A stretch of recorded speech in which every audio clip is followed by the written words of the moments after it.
좋은 교회와 혹은 큰 교회라고 하는 개념이 우리가 알고 있는 어떤 교회에 관련된 왜곡된 개념일 수가 있는데 어떤 게 있을까요? 오늘날 코로나19와 관련되어서 나들목 교회들은 조금 예외인데 교회 예배 순서에는 항상 봉헌 시간이라는 게 있습니다. 이 봉헌, 그래서 기도도 봉헌 기도라고 하죠. 그래서 또 교회마다 우리는 뭐 헌금함이라고 하는데 봉헌함이라고 해서 근데 이 봉헌 시간이 있기 때문에 사실은 예배당이라고 불리는 그 건물에 이것도 나와야 돼요? 어쩔 수 없는 거예요? 네, 저를 안 보고 이걸 보면 안 되잖아요, 그렇죠? 네, 봉헌 시간이 있기 때문에 이제 예배당에 나와서 헌금을 직접 해야 되는 거죠. 그래서 오늘 많은 지역 교회들이 사실은 이 봉헌을 하지 않고 있습니다. 본인 직접 예배당에 가서 봉헌을 하고 또 그 봉헌 시간에 특별히 담임 목회자가 그 예배를 인도하는 사람들이 대표 기도자가 헌금 기도를 해줘야죠. 그러다 보니까 이 코로나19 사태로 해서 한 달 정도 장기화되면서 사실은 각 지역 교회들이 헌금이 절반 정도로 혹은 4분의 1로 굉장히 힘든 그런 교회들이 많습니다. 근데 나들목 꿈꾸는 교회 같은 경우는 뭐 계좌이체가 너무나도 흔하죠. 근데 그런 지역 교회 성도들에겐 계좌이체는 사실은 상상하기 어려운 거예요. 누가 하나님께 올려드리는 그런 거룩한 제물을 계좌이체로, 아니 그것도 자동이체로 걸어놔요? 정성이 없는 거죠. 근데 저를 비롯해서 모든 분들이 정성이 없어지는 건데, 근데 과연 그럴까요? 이체를 걸면 정성이 없는 거고, 헌금을 새 지폐라든지 꼭 캐시로 가져와서 헌금함에 넣어야 그것이 정성 어린 헌금 혹은 예배가 될 것인가? 좀 질문을 던져봐야죠. 성속에 불립니다.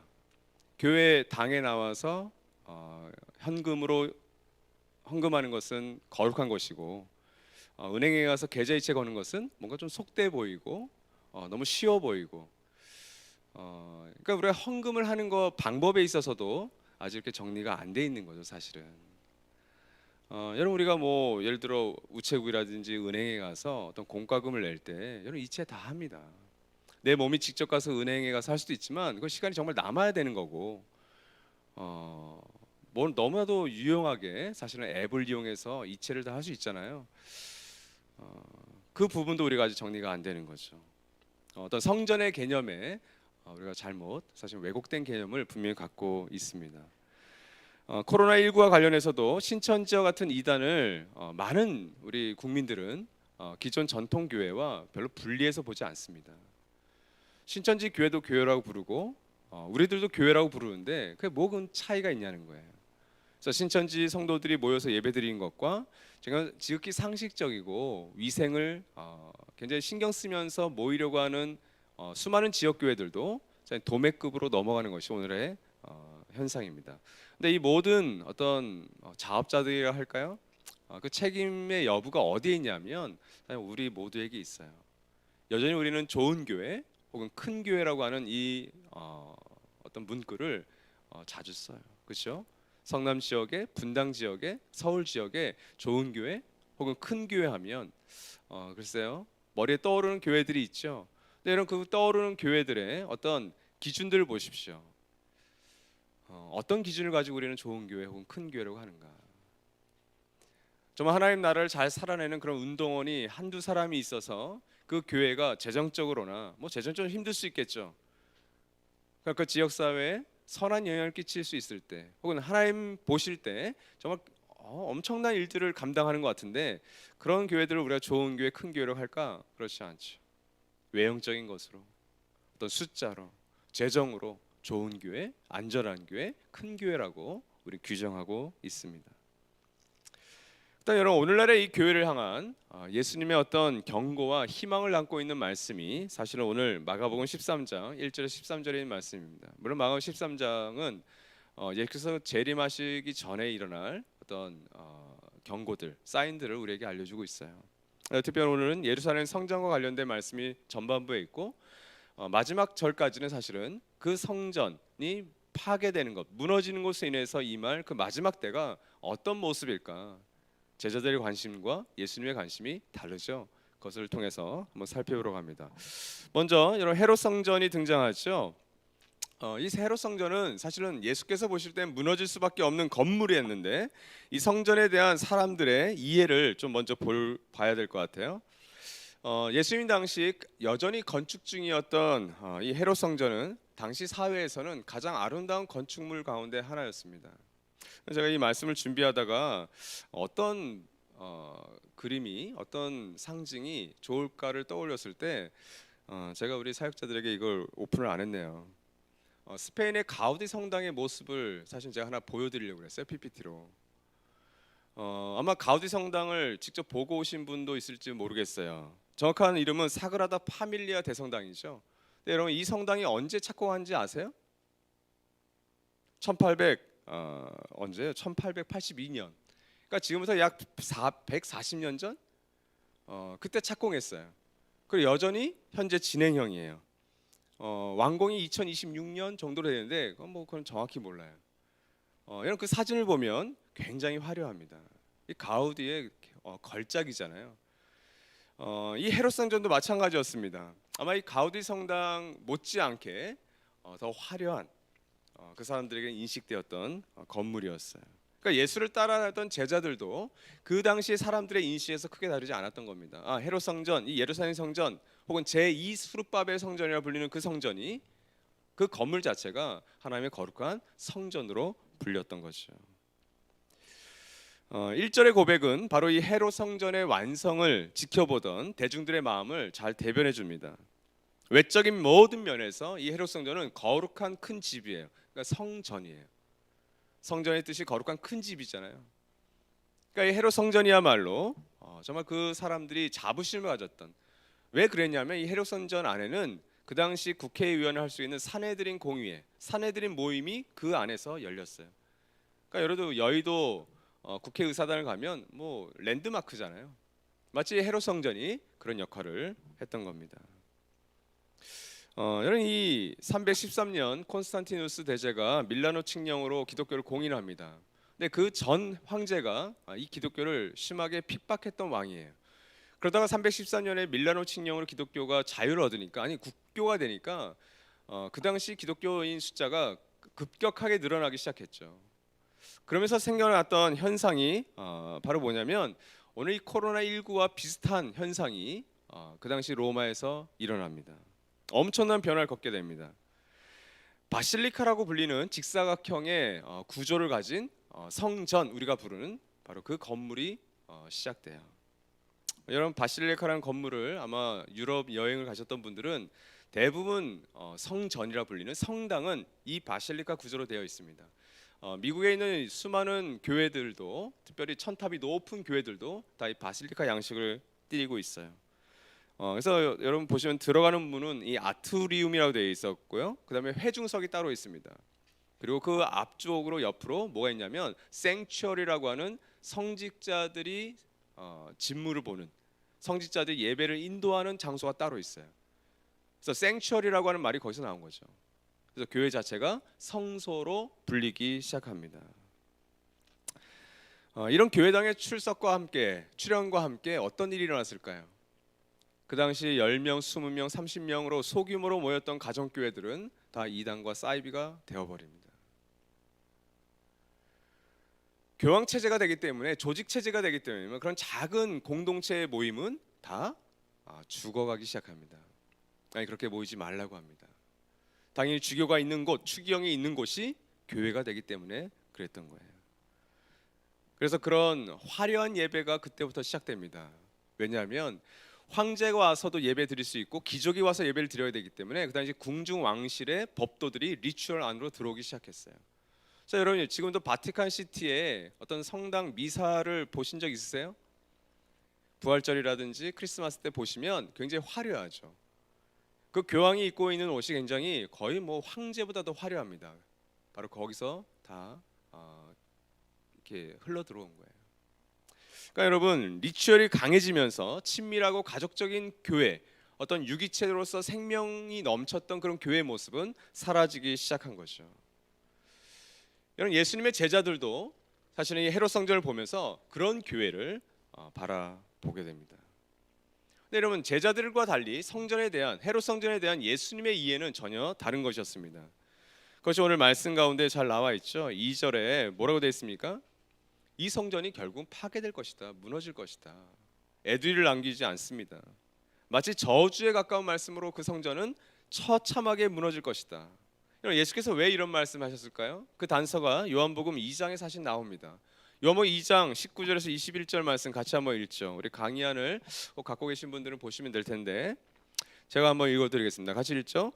예수께서 그들에게 말씀하셨다. 이 성전을 허물어라. 그러면 내가 사흘 만에 다시 세우겠다.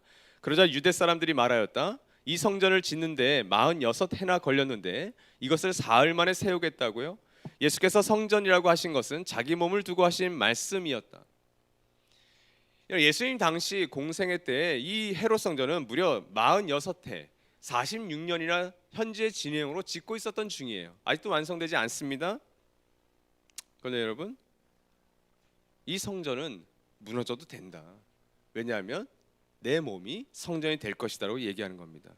마치 마태복음 10장 18절에서 내가 내 교회를 세우리라, 이 반석 위에 내 교회를 세우겠다 하신 그 예수님의 그 교회, 그 교회는 분명히 눈에 보이는 건물은 아니었습니다. 그분의 교회는 그리스도의 몸으로서 이미 임한 하나님 받아들이고 다시 임할 그 하나님 나라를 소망하는 사람들의 그 모임, 회중, 에클레시아죠. 건물이나 조직이나 프로그램이 아니었던 거죠. 그런데 여러분, 그 헤롯 성전 지금도 남아있지 않죠. 그 서쪽에 조그만 기퉁이만 남아있어요. 제자도 꿈에도 생각하지 못했지만 십자가와 부활 사건을 통해서 예수께서 요한복음 2장을 통해서 말씀하신 바, 그리고 오늘 마가복음에서 말씀하신 성전이 무너질 것이다라고 하는 것에 대해서 십자가와 부활 사건 이후에 제자들은 깨닫습니다. 요한복음 2장 22절이 이렇게 증거하죠. 제자들은 예수께서 죽은 사람들 가운데서 살아나신 뒤에야 그가 말씀하신 것을 기억하고서 성경 말씀과 예수께서 하신 말씀을 믿게 되었다. 예수님의 순한 예고도 믿지 않았던 제자들이죠. 예수께서 부활하신 것조차도 믿지 못했었어요. 그러니까 여러분, 이 교회에 대한 그림, 교회에 대한 마스터 플랜을 제자들은 전혀 몰랐겠죠. 어떻게 46년 동안 지었던 헤롯 성전과 예수라고 하는 나사렛 청년 예수가 헤롯 성전에 비견할 수 있는 교회가 될 수 있겠어요? 불가능하죠. 우리도 마찬가지 아닐까요? 오늘 거리를 돌아다나 보면 수많은 교회라고 알려져 있는 건물들이 있죠. 여러분, 그런 교회라고 한 건물에 우리는 압도됩니다.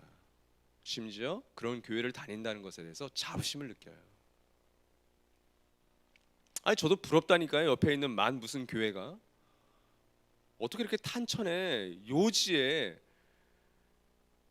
저런 아름다운 건물을, 물론 아름답진 않아요. 건물이 그 안에 시설이 부러울 뿐이지, 위치와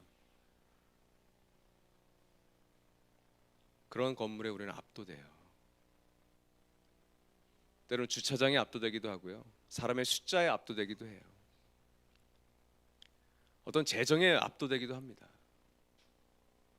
수만 명이 일시에 내는 그 헌금, 수만 명이 구호한다고 내는 헌금, 저는 그거는 또 무언의 폭력 같아요. 정말 잘 활용하지 않으면. 그것이 우리가 살아가고 있는 이 땅의 모습입니다. 예수께서 어떤 말씀을 하실까요? 아니, 내 몸이 교회라고 하는데, 내 몸이 성전이라고 하는데, 오히려 그 몸을 이루고 있는 성도들은 예수의 제자들과 다를 바 없는, 주님, 저 교회라고 하는 건물이 얼마나 화려합니까? 저 건물로서의 교회에는 2만 명이 모입니다. 수십만 명이 모입니다. 아니, 그럼 여러분, 신천지 교회가 26만 명이 모인다는데 좋은 교회, 큰 교회죠. 실제로 신천지가 사회봉사활동도 많이 했습니다. 잘못은 있지만 대구 지역에 100억을 더 헌금할 수 있는 재정적인 여력도 있잖아요. 우리 거기에 너무 무감각하지만 오늘 한국의 정통 교단들 그렇게 헌금하지 않습니다. 구원금. 오히려 더 어려우니까 작은 교회들의 공문을 보내서 분납금 더 열심히 잘 보내라. 여러분, 이게 현실이에요. 자신들이 갖고 있는 그 재산, 자신이 갖고 있는 그 토지들을 사회를 위해서 환원하지 않는다고요. 할 수 있음에도 불구하고. 그게 교단이 해야 될 일인데도. 아마 예수님께서도 이 땅 가운데 서 있는 수많은 교회라고 하는 건물을 보시면서 이런 마음을 갖지 않을까요? 결국 여러분, 이 무너질 성전, 헤롯 성전의 시작과 끝을 한번 볼까요? 원래 이 제2성전이라고 불리는 이 스룹바벨 성전, 이 헤롯 성전은 스룹바벨 성전의 옛 터 위에 세워졌습니다. 제1성전은 솔로몬 성전이죠. 포로기 이후에 스룹바벨이 와서 이 성전을 세웁니다. 에스라와 느헤미야에 잘 나와 있죠. 바로 이 터위에 주전 19년경에 이 착공을 시작합니다. 근데 외형은 9년 만에 완성했지만 요한복음 2장이 말하듯 46년 동안 그 안을 계속 채워나가면서 확장 공사를 한 거예요. 그래서 이 디테일한 공사는 주 63년경 헤롯 대왕의 증손자였던 아그리파 2세에 의해서 이제는 완공이 됩니다. 근데 이런 주 63년경이면 예루살렘이 언제 멸망하죠? 주 70년경입니다. 이 정도 여러분 세계사 상식 갖고 있으셔야 돼요. 주 70년경에 로마의 황제 10대 황제가 되는 티투스 장군에 의해서 바로 이 예루살렘 성전은 멸망합니다. 파괴됩니다. 예루살렘이 지구상에서 이제 없어져 버리는 거죠. 그래서 마세다 요새라고 해서 거기서 최후까지 항전하잖아요. 그 조금 더 몇 년 가긴 하지만, 그러니까 여러분, 헤롯 성전은 이스라엘의 최고의 중심지였어요. 유대 최고 법정이었던 우리나라의 국회의사당격이었던 산헤드린이 있었습니다. 이 성전을 관리 감독하던 사람들이 여러분 사두개인들이에요. 사두개인들은 그 당시 종교적인 기득권을 갖고 있던 사람들입니다. 요즘 우리 개신교나 뭐 불교나 카톨릭 마찬가지죠. 종교는 여러분 기득권을 갖고 있습니다. 종교, 어떤 종교든 기득권을 가진 종교는 그 정치적으로 보수일 수밖에 없어요. 그건 2000년 역사가 보여주는 겁니다. 그러니까 한 종교가 기득권과 결탁하는 순간 그 종교는 보수 세력의 어떤 말을 대변할 수밖에 없는 거죠. 사두개인도 보수 세력이었습니다. 바로 이 사두개인들과 맞섰던 약간 진보적인 사람들이 바리새인이에요. 바리새인은 나쁜 사람들이 아니라고요. 페리시라고 하는 그 뜻 자체가 분리된 사람들이에요. 나는 저들처럼 살지 않겠다, 하나님의 말씀대로 살겠다고 했던 사람들이 바리새인이에요. 그래서 바리새인들 가운데 예수를 믿었던 사람들이 많았습니다. 사도 바울이 바리새인이었어요. 그래서 사두개인과 언쟁하는 장면이 나오죠. 그래서 이렇게 해서 나온 거예요. 사두개인들은 예수님을 용납할 수 없었습니다. 그들은 천사도 영도 부활도 없다라고 했죠. 왜 부활을 소망하지 않았을까요? 지금 자신들의 삶에 만족했거든요. 지금 종교적인 기득권을 누리는 것에 만족했어요. 예루살렘 성전, 헤롯 성전에 기생해서 살았단 말이에요. 그럼 여러분, 헤롯 성전이 사라진다는 것은 사두개인들로서는 견딜 수 없었던 거예요. 이 성전을 허물라? 그럼 여러분, 이 사두개인들이 다 흩어져 버릴 텐데. 그러니까 여러분, 코로나19로 인해서 지금 미디어 예배가 많이 드려지고 있어요. 오프라인 모임이 굉장히 축소되어 있습니다. 앞으로도 여러분 이것은 거의 현상이 될 것 같아요. 교회가 지금껏 성도들을 주일 성수라고 해서 교회에 묶어놓았던 것에서 아마 많은 성도들이 풀려날 겁니다. 긍정적인 방향보다는 일단은 부정적인 방향으로 풀릴 거예요. 이렇게 편하게 예배드릴 수 있구나. 침대에 누워서도 예배드릴 수 있네. 누워서도 미디어 예배 가능하네. 힘들게 내 아이 데리고 교회까지 가지 않아도 되네. 가속화될 겁니다. 사두개인들의 마음에 그런 마음이 있었던 거예요. 그래서 예수와 언쟁하면서 부활도 없다라고 했던 거죠. 포기하고 싶지 않았던 겁니다. 유대 총독이 숙주의 세금이 체납되자 이 성전 금고에 있던 금화를 몰수해 버립니다. 이에 저항했던 유대인들을 핍박하기 위해서, 어떤 엄벌을 하기 위해서 티투스 장군이 파견되죠. 그리고 티투스 장군이 주 70년경에 바로 이 예루살렘을 멸망시켜 버립니다. 이 티투스 장군도 여러분 많이 이렇게 들어보셨나요? 여러분 잘 아시는 베수비오 화산이 주 79년경에 폭발합니다. 그래서 폼페이라고 하는 그 도시가 사라져 버리죠. 바로 그 티투스 장군이에요. 그래서 70년경에 장군으로서 예루살렘을 멸망시키고 79년에 아버지를 이어서 10번째 황제가 됩니다. 예수께서 경고하셨던 바로 그 헤롯 성전이 이렇게 멸망되어 버리는 거예요. 허무하지 않아요? 완공된 지 한 6, 7년이 지나서 이 헤롯 성전이 돌 하나 남지 않고 다 파괴되어 버립니다. 이것이 무너질 성전의 시작과 끝이에요. 여러분, 우리가 교회를 섬기고 어떤 성전을 세워간다고 할 때, 공동체를 세워간다고 할 때, 여러분 이런 비극적인 결말로 끝날 수 있는 공동체를 세워간다? 그것은 굉장히 아쉬운, 안타까운 일이죠. 아니, 해서는 안 될 일이기도 하죠.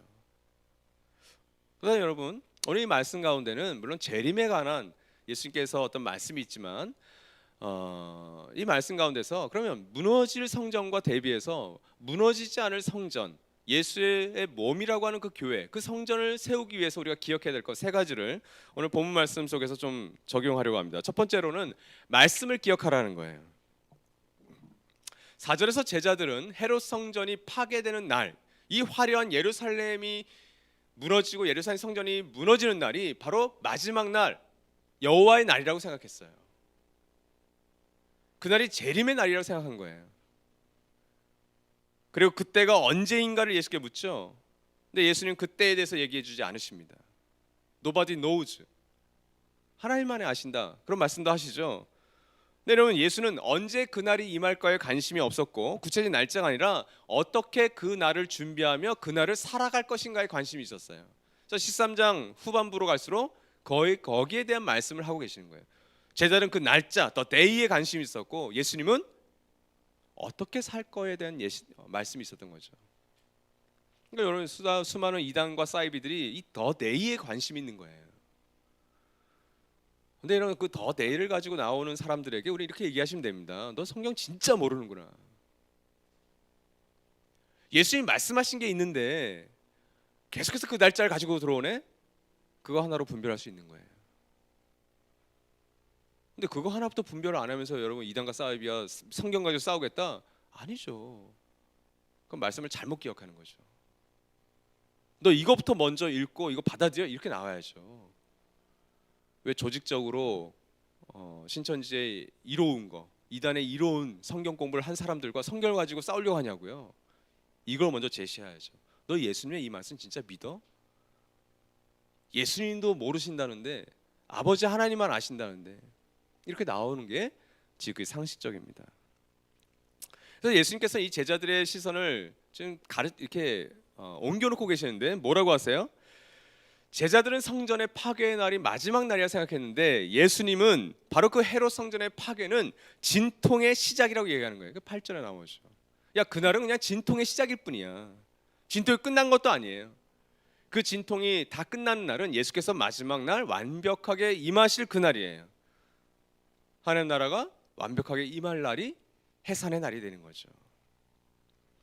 마가복음 13장 26절 27절 같은 장에서 이렇게 얘기하죠. 그때 사람들이 인자가 큰 권능과 영광에 쌓여 구름을 타고 오는 것을 볼 것이다. 그때 그는 천사들을 보내어 땅 끝에서 하늘 끝까지 사방에서 선택된 사람들을 모을 것이다. 이 날이 마지막 날이에요. 그리고 그날은 아무도 모른다. 그래서 예수께서 뭐라고 하시는 거예요? 말씀을 기록하면서 5절에서는 누구에도 속지 않도록 조심해라. 누구에도 속지 마. 근데 여러분 2000년 동안 수많은 사람들이 이 말씀을 믿지 않았습니다. 많은 사람들이 속았습니다. 지금도 속고 있잖아요. 지금도 이만희를 교주로 재림주라고 믿고 있잖아요. 그런 사람들이 한국에만 26만 명이 있다고요. 아니, 기존 교회가 잘못한 건 잘못한 걸 치고, 근데 거기다가 모든 비난을 둘 수는 없어요.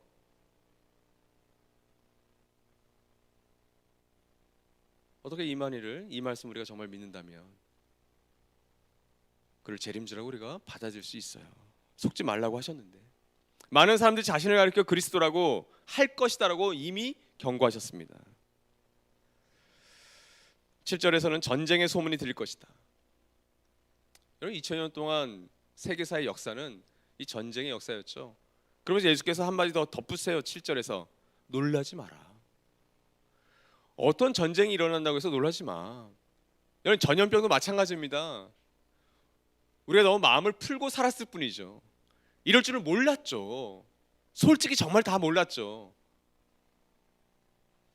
근데 이미 성경 써 있었다니까요. 놀라지 마. 어떤 전쟁과 기근의 소식이 일어나도 놀라지 마. 그것이 8절이죠. 전쟁과 기근과 지진이 전 세계를 휩쓸 거야. 오늘 뭐 하고 있어요? 백두산이 터지면 그거 계산하고 있죠? 여러분, 인간의 한계가 여실합니다. 코로나19로 인해서 팬데믹 현상, 에피데믹 현상, 그 다음에 팬데믹이잖아요. 이 팬데믹 현상도 여기에 포함되는 거죠. 이에 대해서 우리 보고 속지 말라고 하시는 거예요. 말씀을 기억해라. 그건 진통의 시작일 뿐이야. 끝이 아니야. 그리고 그것은 2000년 동안 여전히 우리에게 들려왔던 소식이야. 그건 진통일 뿐이에요. 아직 완전히 우리가 해산한 거 아닌 거죠. 그 진통을 겪으면서 두 번째로 뭐라고 얘기하세요? 9절에서 12절 말씀은 이렇게 정리할 수 있죠. 성령을 의지해라. 9절로 12절 말씀은 이런 위기 상황 속에서 우리가 의지해야 할 것을 알려주는 거예요. 11절이 그 핵심이죠. 무엇이든지 그 시각에 말할 것을 너희에게 지시하여 주는 대로 말하여라.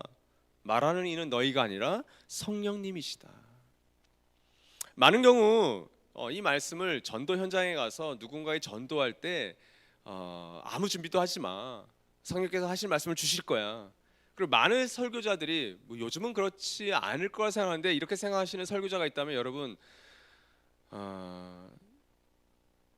쫓아내긴 좀 그렇지만 이게 설교자들이 어떻게 해석하는지 아세요? 설교는 준비할 수 없다라는 거예요. 그 시각에 말할 것을 성령께서 넣어주시는데 무슨 설교를 준비하냐는 거죠. 성경 말씀 들고 올라가면 되는데. 근데 이런 신기한 건 성경 말씀 들고 올라가면 술술 또 말이 나와요. 그럼 그게 전부 다 성령께서 주신 말씀일까요? 아니죠. 자기가 하고 싶은 말을 할 수 있는 거죠. 근데 반대로도 해당됩니다. 설교자가 말씀을 준비하면서 말씀을 전하고 있는데 자기 해석이 계속 들어가고 있는 거죠. 그런 사람이 있어요? 은혜를 받을 수 없습니다. 성경의 말씀이 나를 판단하는 잣대가 돼야 되는데 내가 성경 말씀을 잣대를 가지고 판단해 버리는 거죠. 유익하지 않습니다. 이런 그 말씀이 아니에요. 복음서에서 사도행전으로 넘어갈 때 가장 큰 특징은 바로 이 성령에 대한 약속입니다. 헤롯 성전의 이 파괴는 진통의 시작이 이제 본격적으로 일어날 것을 보여주잖아요. 2000년 세계사가 이를 잘 보여줘요. 그렇다면 지금 이 순간도 그리고 앞으로 여러분과 제가 살아가는 이 땅에서도 이런 소식들은 계속해서 일어난다는 거예요. 이런 소식이 없어질 거라고 안심하지 마십시오. 이런 소식은 계속 우리에게 일어날 것입니다. 어려운 점은 뭐예요? 언제 어디에서 일어날지를 모르는 거예요. 왜 우리만 코로나19에서 안전할 거라 생각하십니까? 어떤 식으로든 우리에게 그런 어려움이 올 수 있어요. 지금 코로나19 확진자들이 다 어리석고 비상시적이어서 비위생적이어서 걸리신 거 아니죠? 우리에게도 언제처럼 홀연히 찾아올 수 있는 거예요. 그러나 11절에서 말씀하신 이 성령의 동행하심은 전도나 선교 현장에서 말할 걸 다 넣어줄게 이런 말이 아닌 거죠. 설교자가 이 말씀을 씨름하면서 붙들고 타이핑을 하면서 논리적으로 구절을 가져가면서 짜는 것도 성령의 역사죠. 똑같이 코로나19 상황 속에서 우리가 상식과 지성을 활용해서 조심해야지. 나도 건강해야 되지만 다른 사람들 타인도 조심해야지. 그래서 마스크를 쓰고 위생을 철저히 하는 것 성령의 역사죠. 이미 진통이 시작되니 깨진 세상 속에서 살아갈 때 하나님의 자녀로 살아간다는 것은 성령님과 동행하심이 없이는 불가능합니다. 근데 제법 성령님이 없어도 우리가 살아갈 수 있어요. 내가 열심히 공부하고 열심히 노력해서 탁월해지면 수많은 인정과 박수와 갈채를 받습니다. 이건 성령의 사람은 아니죠. 그리스도의 몸에 안 붙어 있는데. 여러분, 그리스도의 몸인 교회가 머리 대신 그리스도의 뜻을 어떻게 분별하겠어요? 자기 중심성으로 가득한 우리의 어떤 의지와 우리의 어떤 이성으로 불가능하죠. 성령께서 우리의 양심과 지성과 이성을 붙들고 사용해 주실 때, 그럴 때 그리스도의 뜻을 분별할 수 있는 거죠. 여러분, 얼마든지 교회라고 하는 단체를, 조직을 건물을 운영해 가면서 관리를 해 가면서 사람들을 목양하고 관리하면서 얼마든지 운영할 수 있어요. 끔찍한 거죠. 성령님과 함께 사역하지 않는데도 사역할 수 있다고요. 이게 끔찍한 거예요. 말씀을 잘 버무려서 요리도 할 수 있다고요. 찬양도 할 수 있다고요. 사역도 할 수 있다고요. 목양도 할 수 있다고요. 예수의 말씀을 안 믿는 거죠. 마지막 세 번째는 여러분 오늘 말씀에서는 고난을 견디라고 하고 있어요. 12절 13절에서 나오는 이 말씀이 뭐예요? 가장 가까운 사람, 자식과 부모가, 부모와 자식이, 남편과 아내가 서로를 이해하지 못하고 서로를 핍박하는 상황을 우리에게 알려줍니다. 여러분 12절은 실은 끔찍한 상황이 일어난다는 것을 의미하는 거예요. 이 정도의 고통이 얼마든지 있을 수 있다는 거예요. 여러분 코로나19가 힘들어요. 여러분 아내와 남편의 관계가 깨어지는 것, 내 아들과 딸과 부모의 마음이 찢어지는 것, 원수가 되는 것, 당연히 후자가 더 아픈 거죠. 전 재산을 다 잃어도 내 아들과 내 딸, 내 부모님의 관계가 회복된다면 글쎄요, 오늘날 많은 사람이 돈을 선택할 수 있을 것 같네요.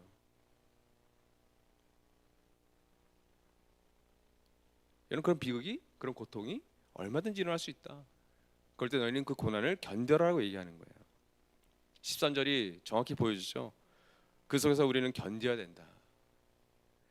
마태복음에서 씨 뿌리는 비유에서 우리는 이 참고 견디는 것의 중요성을 너무 여실히 잘 알고 있습니다.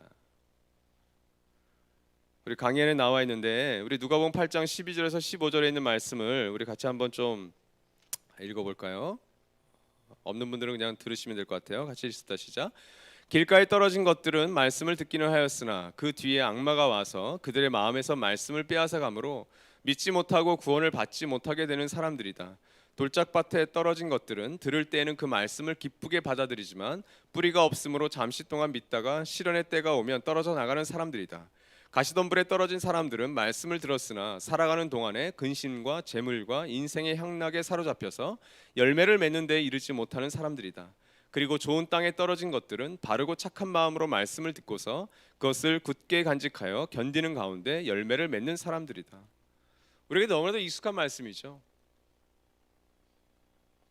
근데 여러분 우리가 최소한 말씀을 듣기는 했지만 악마가 빼앗아가는 사람들은 아니잖아요. 일단 우리는 돌짝밭이거나 가시밭이란 말이죠. 혹은 좋은 밭이에요. 그래서 누구나 좋은 밭만 있을 수는 없어요. 우리 모두에겐 돌짝밭, 가시밭이 다 있단 말이죠. 그럴 때 우리에게 찾아오는 세상의 염려, 재물에 대한 염려, 세상에 대한 걱정, 환난에 대한 고민들, 이럴 때 예수께서 뭐라고 얘기하시죠? 좋은 땅에 떨어진 것들은 바르고 착한 말씀으로 말씀을 듣고서 그것을 굳게 간직하여 견디는 가운데 열매를 맺는다. 예수께서 마가복음 13장에서 얘기하고 있는 말씀 바로 이 말씀이죠. 어떤 진통의 시작이 들려오든 그 진통이 현재 진행되든 그 진통이 얼마나 아픕니까? 아파하는 사람을 제가 옆에서 그냥 지켜보기만 한 거지만 그럴 때 견디라는 거예요. 여러분 우리가 뭘 소망하고 있을까요? 그 이미 임한 하나님 나라가 다시 임할 그 하나님 나라를 우리가 소망한다고 하는 사람들이에요. 그 소망하는 사람들의 특징 가운데 하나가 견디는 겁니다. 땅에 떨어진 씨앗은 저절로 열매 맺지 않아요. 그 돌짝밭의 돌들을 기경해야 됩니다. 가시밭의 가시들을 제거해 줘야 됩니다. 여러분 이것은 우리의 심령에도 마찬가지죠. 우리의 마음밭도 마찬가지죠.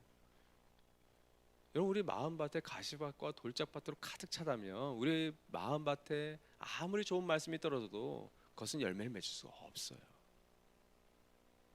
그래서 예전에 안희숙 사모님 같은 경우는 이 마음밭을 늘 기경하라고 했죠. 갈아엎어라. 고난과 고통으로 인해서 그 마음밭을 갈아엎어라. 근데 어디 여러분 마음밭을 갈아엎는 게 쉬운가요? 우리 선한목자교회 유기서 목사님께서 얘기하셨듯이 내가 재산을 바치고 아파트를 바치는 사람도 봤지만 자신의 성질을 뽑아서 바치는 사람 내가 본 적이 없다 이렇게 얘기하셨어요. 정말 그렇지 않습니까?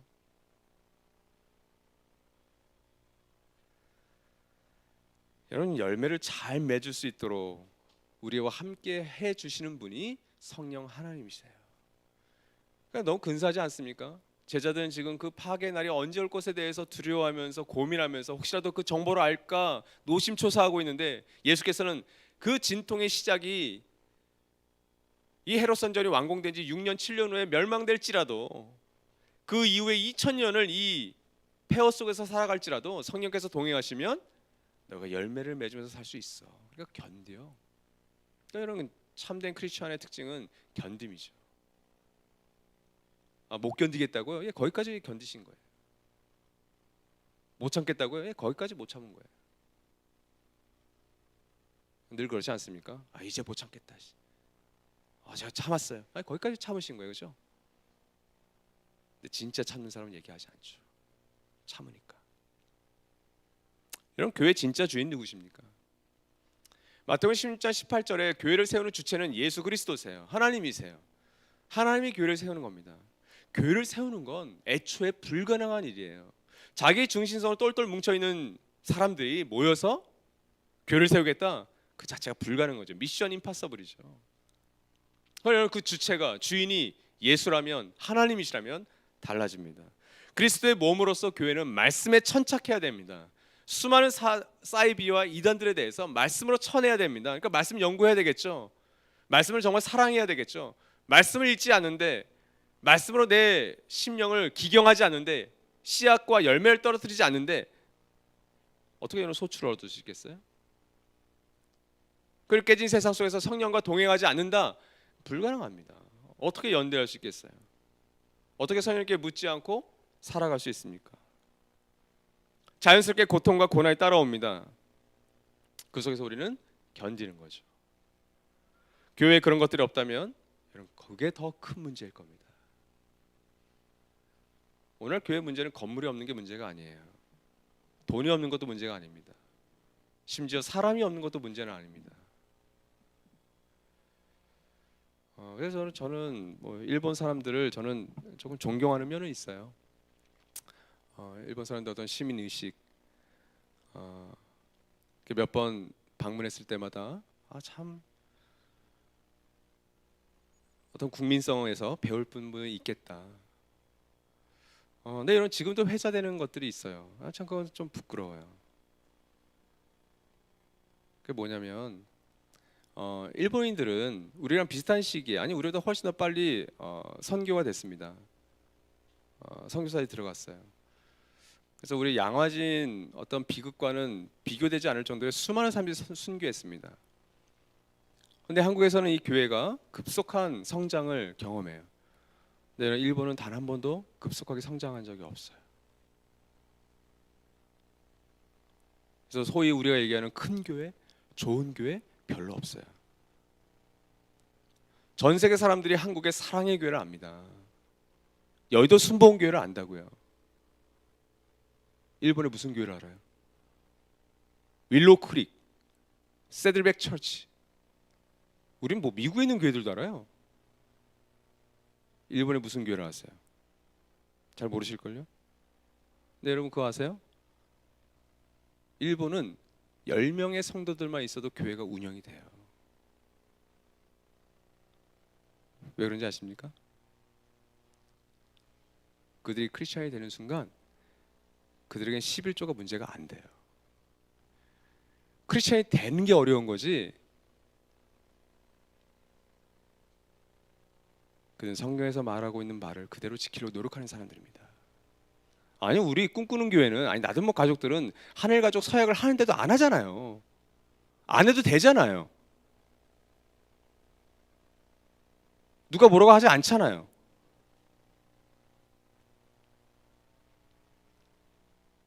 근데 일본의 크리스천들은 소수로 모여도 모르겠어요. 그게 장인 정신인지 그게 사무라이 정신인지 가미가제 정신인지 모르겠는데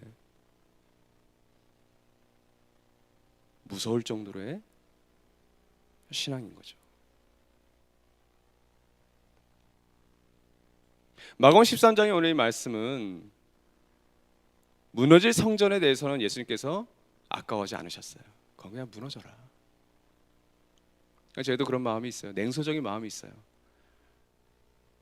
우리 나중에 꿈꾸는 교회를 비롯해서 한국 교회 그리스도의 몸된 교회가 아닌 교회는 빨리 무너지는 것이 좋겠다는 생각이 전 들어요. 그건 제 안에 있는 어떤 일종의 냉소함이에요. 그러니까 희망이 뭘까요? 예수께서 세우시는 진짜 교회가 있겠구나. The Church, 바로 그 교회가 있겠구나. 그렇다 오늘 이 마가복음 13장이 이야기하는 말을 우리는 허투루 흘려보내서는 안 될 겁니다. 제가 예언합니다. 얼마든지 우리는 헤롯 성전이 될 수 있어요. 46년 동안 지탱했다고? 아니요. 예수께서는 그 순간 무너질 것을 얘기하실 겁니다. 그래서 무너지지 않을 것에 대해서 우리가 천착해야 되겠죠. 그런 의미에서 오늘 이 마가복음 13장 우리에게 많은 것들을 시사하시는 것 같아요. 그래서 이 말씀 붙들고 우리가 기도할 때 우리 먼저 좀 찬양합시다. 우리의